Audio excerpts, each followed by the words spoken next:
Buen día, soy el Dr. Alejandro, estamos filosofando y esto es Historia de la Filosofía. Continuamos con nuestra temporada de idealismo alemán y este es el segundo video, así que te recomiendo que acudas al primero para que tengas el contexto histórico y conozcas un poco sobre la vida de Kant.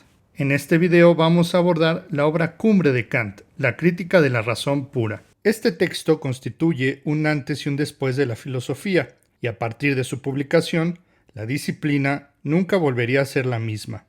Para dar un contexto, pensemos que la filosofía antigua consistía en un estudio de la naturaleza, y tanto el ser humano como su sociedad eran comprendidos como parte de esa misma naturaleza.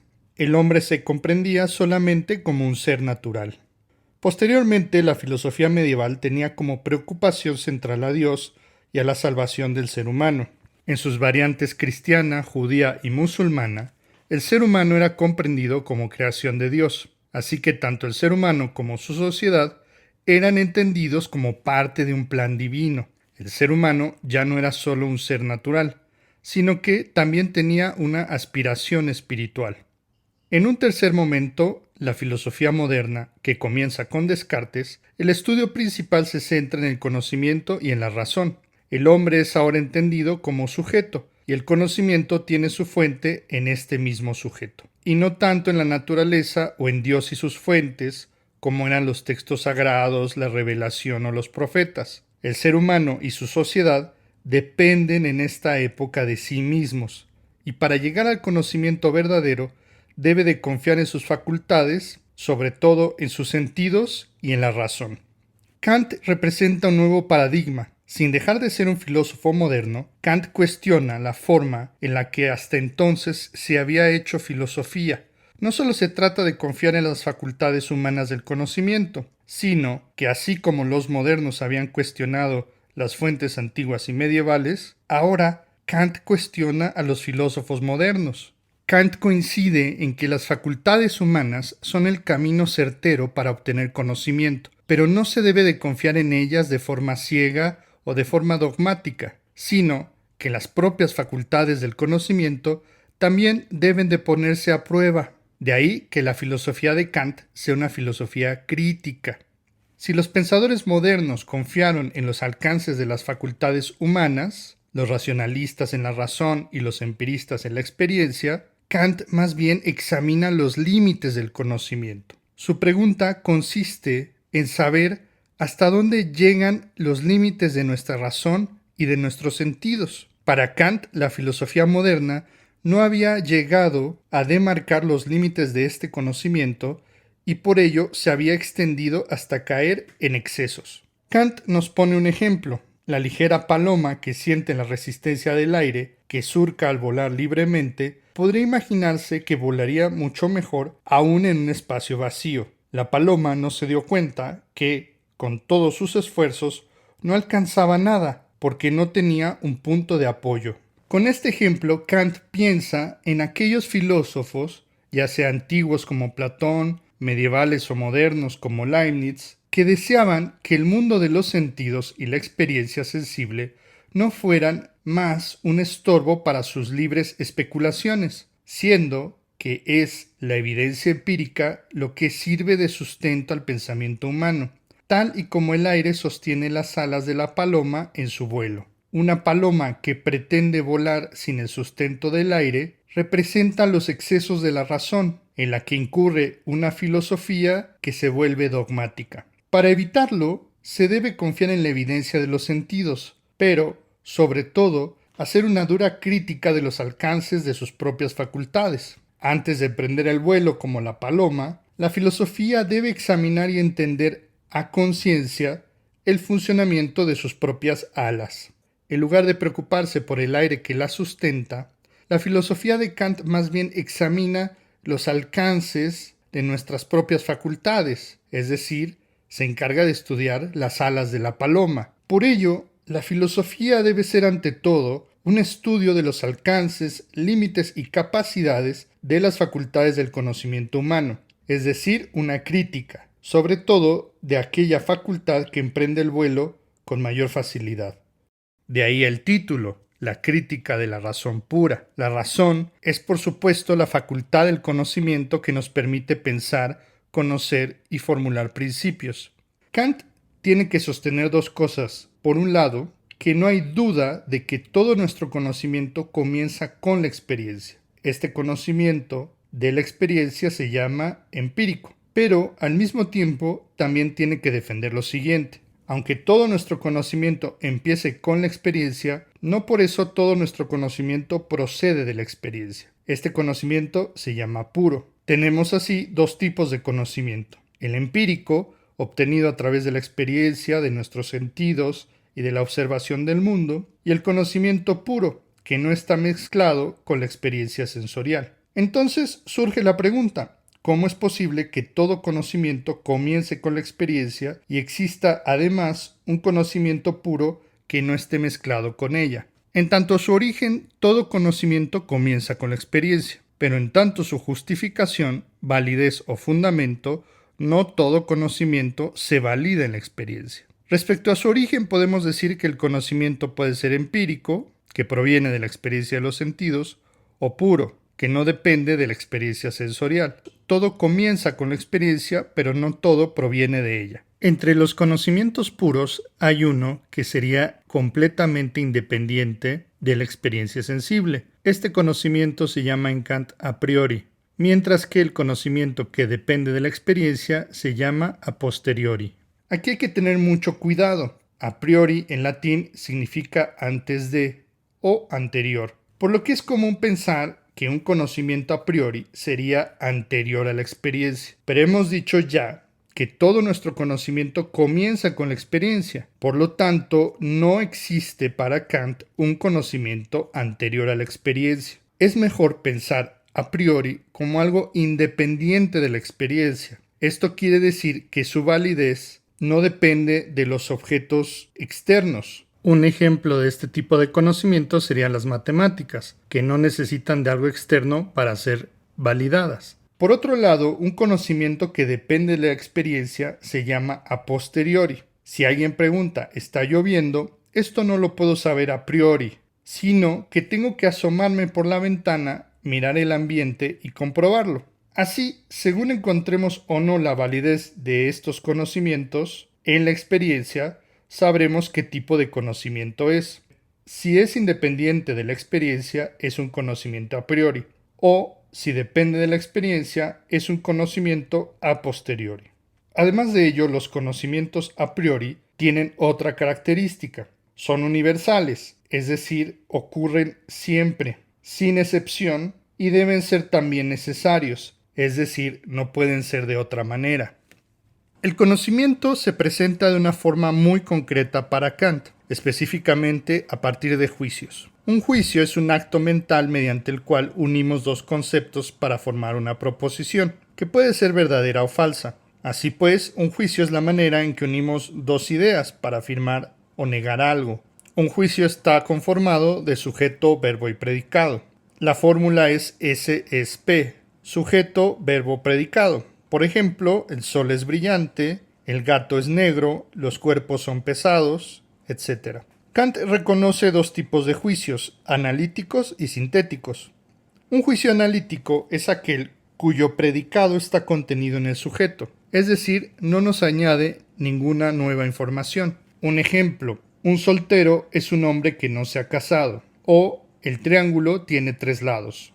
En ambos casos, el predicado no añade información nueva. Quien sabe lo que es un soltero sabe que no está casado. Quien conoce un triángulo sabe que tiene 3 lados. Las redundancias, como subir para arriba, bajar para abajo, salir para afuera, son ejemplos de juicios analíticos, pues el predicado está repitiendo algo que ya estaba contenido en el sujeto. Por otra parte, los juicios sintéticos son aquellos donde el predicado no está contenido en el sujeto. Es decir, el predicado aporta nueva información. Por ejemplo, el día de hoy está lloviendo, el agua hierve a los 100 grados. En estos ejemplos, el predicado no está contenido en el sujeto. No podemos saber si llueve o no por el mero hecho de conocer qué día es. Tampoco por haber visto el agua o por saber su definición, podemos saber a qué temperatura hierve. Debemos de comprobar esto en la experiencia.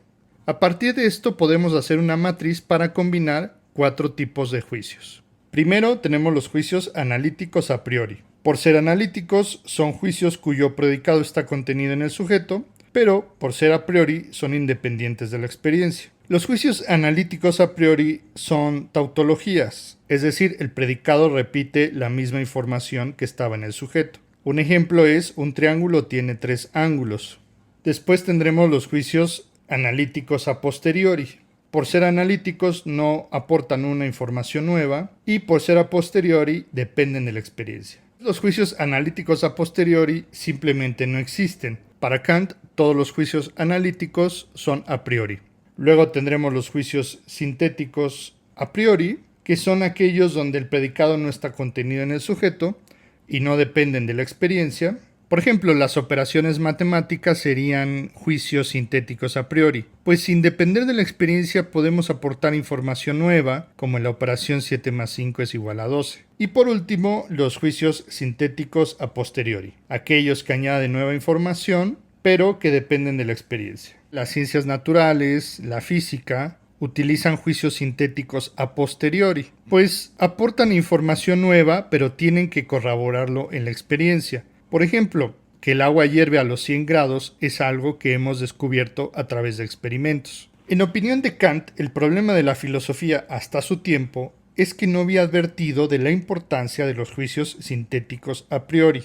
Las ciencias empíricas utilizan los juicios sintéticos a posteriori, pues es un conocimiento que agrega nueva información, pero está basado en la experiencia. Si la filosofía quiere ser tan exitosa como la ciencia, debe de encontrar su propio tipo de juicio. Y estos son los juicios sintéticos a priori. Estos juicios no requieren de la experiencia, añaden algo nuevo al conocimiento y pueden utilizarse para formular la forma en la que conocemos, es decir, encontrar las condiciones de posibilidad del conocimiento. Para Kant, la labor de la filosofía, y especialmente de la crítica de la razón pura, es atender a la pregunta: ¿cómo son posibles los juicios sintéticos a priori? ¿Pero por qué son tan importantes? Porque la filosofía no puede depender de la experiencia, si no estaría haciendo ciencias, pero al mismo tiempo busca una validez universal y necesaria, es decir, que la filosofía se vuelva tan confiable como las ciencias naturales o la física. La posibilidad de establecer juicios sintéticos a priori es lo que llama Kant una filosofía trascendental. Aquí hay que tener cuidado. El término trascendental no tiene que ver con el uso cotidiano del término. No se refiere a algo que sea de vital importancia o a algo que esté más allá de la vida, que trasciende el mundo o algo así.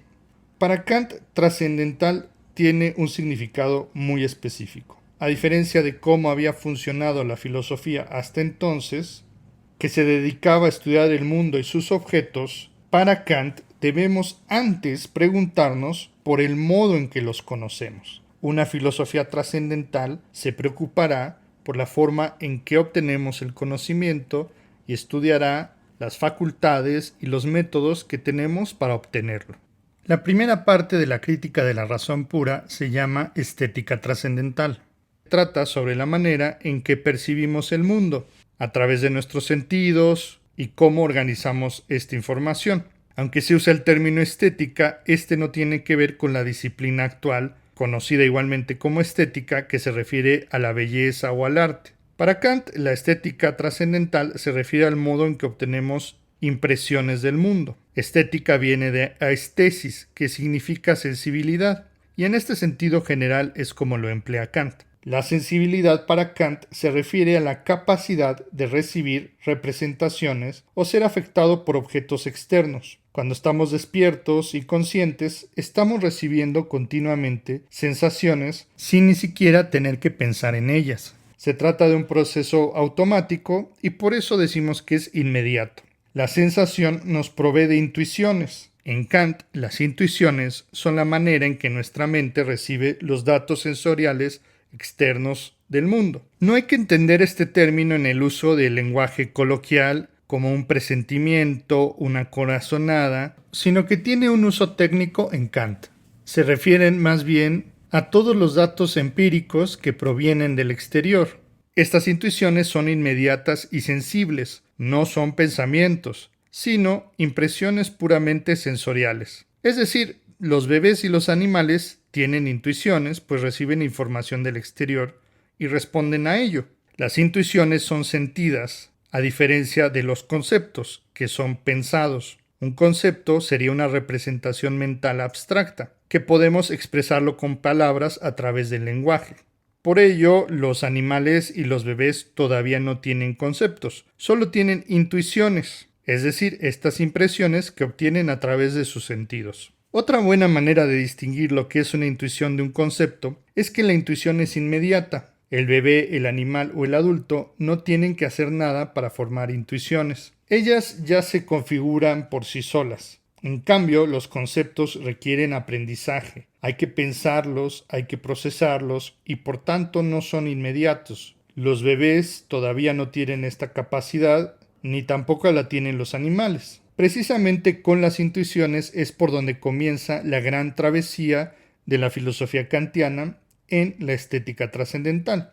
Y es el modo a través del cual captamos los objetos externos. Ahora bien, hasta este momento la postura de Kant no resulta demasiado diferente de la posición de un Aristóteles o de un empirismo como el de Locke y Hume, pero aquí es donde van a cambiar las cosas. Las intuiciones empíricas que recibimos de los objetos exteriores constituyen para Kant la materia prima de nuestras sensaciones, pero por sí mismas no constituyen todavía ningún tipo de sensación o experiencia en sentido estricto. Estas intuiciones requieren ser ordenadas para constituirse efectivamente en una sensación. Se necesita algo que les dé forma. Así como el agua requiere de un recipiente o una superficie para sostenerse, así también las sensaciones requieren algo que les dé esa forma. Las intuiciones empíricas requieren de otras intuiciones, llamadas por Kant intuiciones puras. Estas no son por definición empíricas, no las obtenemos de los objetos, ni de las experiencias,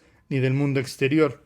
Son intuiciones puras porque son a priori, es decir, que son independientes de la experiencia. Es decir, para formar una sensación se requiere de la intuición empírica y también de la intuición pura. Poníamos el ejemplo del agua, que sería la materia de la sensibilidad, pero también necesitamos de un recipiente, algo que le dé forma, la forma de la sensibilidad. Es decir, requerimos de los dos tipos de conocimiento, el a posteriori, que depende de la experiencia, y el a priori, que es independiente de la experiencia. La gran innovación de Kant va a ser la siguiente: identificar estas intuiciones puras de la sensibilidad con dos elementos, el espacio y el tiempo. Espacio y tiempo serán intuiciones puras, que no se obtienen del exterior, sino que son formas en que la mente humana configura la realidad para darle forma. Para Kant se necesita del espacio y el tiempo que no conocemos en la experiencia, sino que aplicamos a la experiencia para darle forma a los objetos.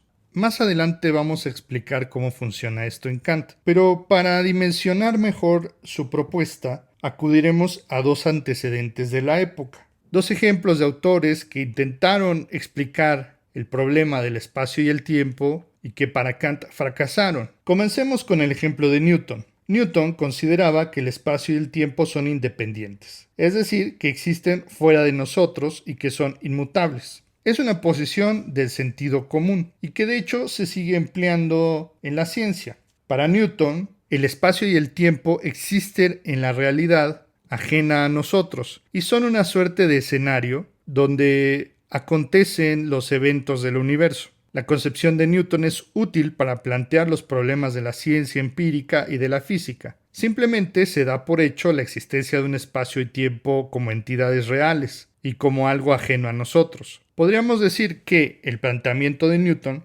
es lo suficientemente bueno para las necesidades de la ciencia. Suponer un espacio y un tiempo exterior a nosotros sería como una maqueta o un modelo para experimentar y hacer cálculos de los objetos físicos. Pero si quisiéramos saber en qué consisten exactamente el espacio y el tiempo, el modelo de Newton no es suficiente. Por ejemplo, si espacio y tiempo existen como objetos externos, es decir, como objetos empíricos, ¿por qué no los conocemos de la misma manera que el resto de los objetos? Empíricamente, yo puedo señalar cualquier objeto. Aquí está este perro, allá está esta planta, podemos ver a los planetas, etc. Y a partir de nuestros sentidos obtenemos sus características. Si podemos señalar distintos objetos físicos y localizarlos en un lugar, ¿dónde está el espacio y dónde está el tiempo para que yo los señale? ¿Cómo podría a partir de mis sentidos describir las características del espacio y el tiempo? Yo puedo ver objetos que habitan en el espacio y el tiempo, pero nunca he visto al espacio y al tiempo en sí mismos. Para Kant, el espacio y el tiempo no son cosas como los objetos externos con los que nos topamos cotidianamente, sino que espacio y tiempo serían condiciones puestas por la mente humana para poder conocer las cosas. La propuesta de Newton tendría que justificar el espacio y el tiempo como entidades externas, definirlas de forma empírica, es decir, a través de los sentidos, pero como no podemos hablar del espacio y el tiempo como hablamos de las cosas, no podemos decir de qué color son, cuál es su extensión, qué dimensiones tiene, etc. Entonces parece ser que el espacio y el tiempo no son cosas después de todo. Sin embargo, Newton está postulando que el espacio y el tiempo los conocemos de forma a posteriori. Por esta razón, Kant criticaría a Newton. Kant estaría exigiendo que estas condiciones fueran a priori, que además de ser independientes de la experiencia, recordemos, son universales y necesarias. Espacio y tiempo no deben de ser objetos externos conocidos como las cosas, sino condiciones del conocimiento, y esto solo se garantiza si son un conocimiento como el de las matemáticas, a priori. La propuesta de Newton es también llamada la concepción absoluta del espacio y el tiempo. La otra gran propuesta de la época será la de su némesis, Leibniz, que propuso un espacio y tiempo relativo, es decir, son órdenes y relaciones entre objetos y eventos. Es la postura opuesta a la de Newton. Si para Newton el espacio y el tiempo simplemente existen como objetos externos, para Leibniz el espacio y el tiempo ni siquiera existen, sino solamente como relaciones, es decir, la forma en que nosotros relacionamos a los objetos.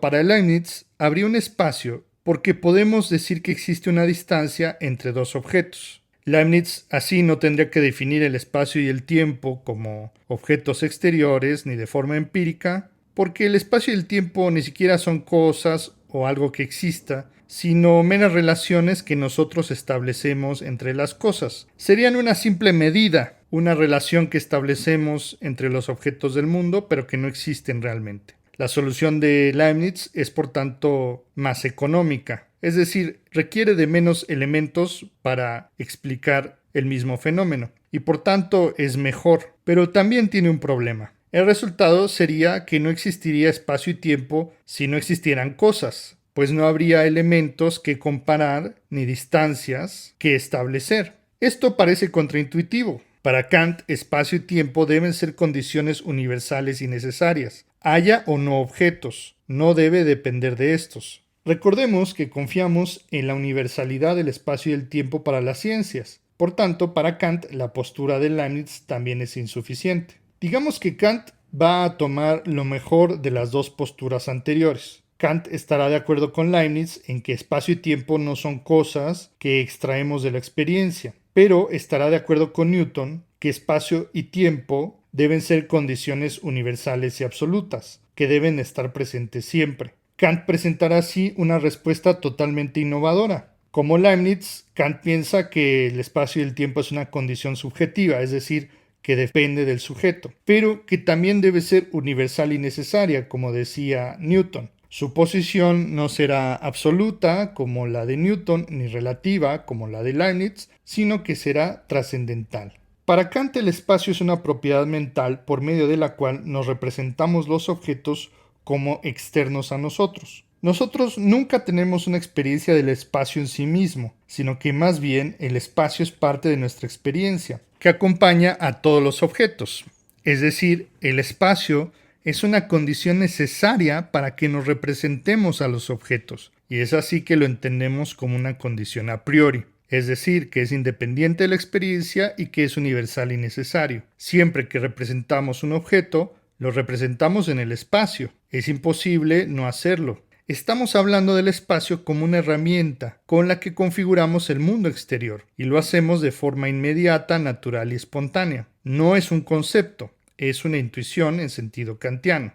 Los animales, digamos un gato, también configuran los objetos externos de forma espontánea y sin usar el lenguaje. Es decir, los animales configurarían de la misma manera el mundo. En tanto que es inmediato, el espacio es una intuición, y en tanto que es independiente de la experiencia, es a priori. Por tanto, el espacio es una intuición pura de la sensibilidad. Es, digamos, la forma que contiene la materia prima de los objetos que viene del exterior. Es decir, sería el vaso que contiene el agua, la forma que contiene la materia de la experiencia y que nos es provista por los sentidos. Kant requiere que para que tengamos sensibilidad necesitamos de una intuición empírica, es decir, la experiencia a través de los sentidos que nos provee de imágenes, sonidos y olores, pero también necesitamos de la intuición pura, algo que le dé forma a esas intuiciones empíricas, y que son el espacio y el tiempo. En realidad, las intuiciones solamente pueden existir como una unión de lo puro y de lo empírico. Se requiere de ambos, y siempre se dan en simultáneo, pues no hay objetos externos que no conozcamos fuera del espacio y el tiempo. Espacio y tiempo solo tienen sentidos si son aplicados a los objetos externos. Si el espacio es el sentido externo por medio del cual nos representamos los objetos con extensión y figura, el tiempo es el sentido interno por medio del cual llevamos registro de los cambios de los objetos. El tiempo es un sentido interno porque si cerramos los ojos podemos notar que seguimos percibiendo el tiempo a través de los cambios de nuestros propios pensamientos y estados mentales y de cómo unos se suceden tras otros. Por cierto que Aristóteles ya había dicho algo similar, que el tiempo era una medida del alma, es decir, de la mente, según el antes y el después. Pero, ¿cómo podemos entender que el espacio y el tiempo sean estructuras mentales que se aplican a objetos externos si claramente veo el espacio y el tiempo fuera de mí? Parece que están allá afuera. Vamos a poner un ejemplo para tratar de hacer esto más sencillo. Cuando vamos al cine vemos una gran pantalla, donde observamos objetos y acontecimientos que se suceden claramente de forma exterior a nosotros. Pero estos objetos y eventos que vemos no están en la pantalla misma, sino que provienen de la luz del cinematógrafo. Algo similar pasa con el espacio y el tiempo, que son propiedades mentales, pero que justamente se proyectan hacia el exterior. Aquí hay que tener mucho cuidado, porque hay quienes piensan que Kant propondría que la realidad es una proyección creada por nuestra mente, pero esto no es el caso. Cuidado, porque esta es una de las más grandes incomprensiones de Kant y de todo el idealismo. Kant en ningún momento propone que la realidad es creada por la mente, sino lo que está diciendo es que la mente juega un papel clave en la construcción del conocimiento. Específicamente, se requiere del espacio y el tiempo para acceder al mundo, pues estas intuiciones puras son necesarias para configurar la sensibilidad. Espacio y tiempo son intuiciones puras o a priori, y por tanto, siempre acompañan a los objetos externos de forma universal y necesaria. Pero, ¿cómo es esto posible? Es sencillo. Todos los seres humanos, y también los animales, nos representamos la realidad de la misma manera. Todos intuimos siempre 3 dimensiones espaciales: ancho, largo y profundidad, y una dimensión temporal, que para todos sigue el mismo recorrido. Va de pasado, se encuentra en el presente y sigue al futuro. Nadie, salvo que sea un extraterrestre, concibe la realidad en 4, 5, 7 o 9 dimensiones. Siempre lo hacemos a través de 3 dimensiones espaciales y el tiempo siempre tiene la misma marcha en todos los que lo comprendemos. Nadie vive primero el futuro y luego el pasado. Así Kant encuentra condiciones de necesidad universales y necesarias que son claves para el conocimiento. La matemática, la ciencia, la filosofía requieren de algo que les dé una garantía de forma universal y necesaria, y esto solo se logra a través de un conocimiento a priori.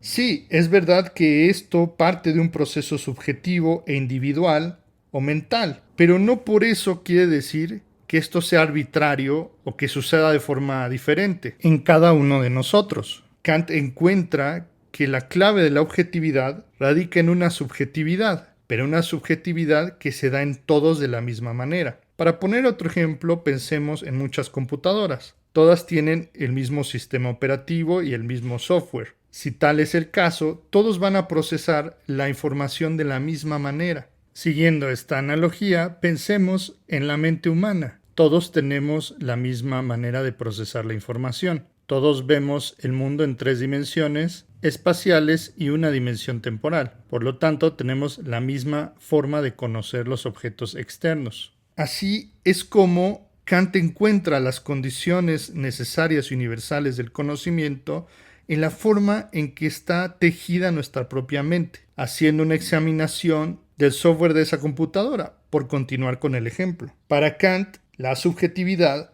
se acontece en todos los sujetos de la misma manera y esto es lo que conduce a la universalidad. Esto es lo que llama Kant trascendental, que recordemos no se refiere a los objetos sino al modo de conocerlos, como condiciones de posibilidad que permiten la universalidad. Espacio y tiempo son condiciones trascendentales del conocimiento, gracias a que son independientes de la experiencia y que todos configuramos la realidad de la misma manera. De esta manera, Kant logra salvar los problemas que en su época no pudo resolver ni Newton ni Leibniz. Igualmente, Kant evade el problema del innatismo, que ya habían planteado Descartes o Leibniz. El innatismo proponía que los seres humanos nacen con un conocimiento ya formado de la realidad, que tiene ciertos conceptos elaborados y que todos nacemos con ellos. Sin embargo, para Kant, las intuiciones puras, espacio y tiempo, no son conceptos ni siquiera. En cambio, para Kant, espacio y tiempo son condiciones de posibilidad para obtener conocimiento. Más que un concepto, espacio y tiempo son propiedades mentales que nos ayudan a entender la realidad. Para terminar, quisiera comentar algo brevemente sobre Albert Einstein, porque sé que me lo van a preguntar en los comentarios. La teoría de la relatividad de Einstein es una propuesta científica que busca dar cuenta de los fenómenos empíricos que Newton no pudo resolver. Si para Newton el espacio y el tiempo son absolutos, para Einstein son relativos. Por ejemplo, el tiempo puede variar según la velocidad de un objeto, según el espectador, o incluso la masa en la que se encuentra. Tanto Newton como Einstein buscan explicar fenómenos y objetos empíricos. Kant, por su parte, no busca esto. Lo que busca Kant es mostrar las condiciones de posibilidad que nos permiten obtener conocimiento. Como habíamos dicho, la filosofía kantiana no trata de los objetos del mundo, sino de las condiciones para obtener un conocimiento certero de dichos objetos. Digámoslo de otra manera, Kant y la filosofía se colocan un paso antes de la ciencia. La ciencia no se pregunta por estas condiciones de posibilidad, sino que las da por supuesto. Sus conceptos de espacio y tiempo son suficientemente buenos para las preguntas que quiere resolver sobre los objetos externos, pero Kant y la filosofía no se preguntan por eso, sino por el sujeto como una condición previa que ya está supuesta por la ciencia. Cuando Einstein comienza su desarrollo científico, parte de un sujeto que para Kant ya está construyendo la realidad de forma espacio-temporal, a partir de sus procesos mentales. En este caso, ciencia y filosofía no están peleadas, sino que se complementan. Puede que estudien los mismos temas, pero lo hacen a través de acercamientos distintos. Es verdad que en Einstein la posición de un sujeto altera la dimensión espacio-temporal, pero no por eso se está refiriendo a lo mismo de lo que hablaba Kant. Einstein busca responder a fenómenos empíricos, mientras que Kant busca resolver el problema de las condiciones de posibilidad de todo conocimiento. En próximos videos seguiremos hablando sobre la crítica a la razón pura, sobre el entendimiento y la razón. Como recomendaciones bibliográficas tenemos: la fuente principal es La crítica a la razón pura, y en este video examinamos lo que está contenido en el prólogo, la introducción y la estética trascendental. Las traducciones recomendadas de La crítica a la razón pura son la de Pedro Rivas y de Mario Caimi, que puedes encontrar en distintas editoriales. Algunos textos de soporte son El idealismo trascendental de Kant de Henry Allison, Kant y el idealismo trascendental de Rafael Arrillaga, Kant y la Ilustración de Rafael Corazón, Historia de la Filosofía Moderna de Félix Duque y de Jean Rodin, Emmanuel Kant, antes y después. Muchas gracias por ver este video y si te gustó dale like, comenta, comparte y suscríbete. Toca la campanita para recibir todas las notificaciones y visita mi página web y página de Patreon si quieres conocer los cursos o si quieres apoyarme. El vínculo está en la descripción del video. Nos vemos en la siguiente entrega. Hasta pronto.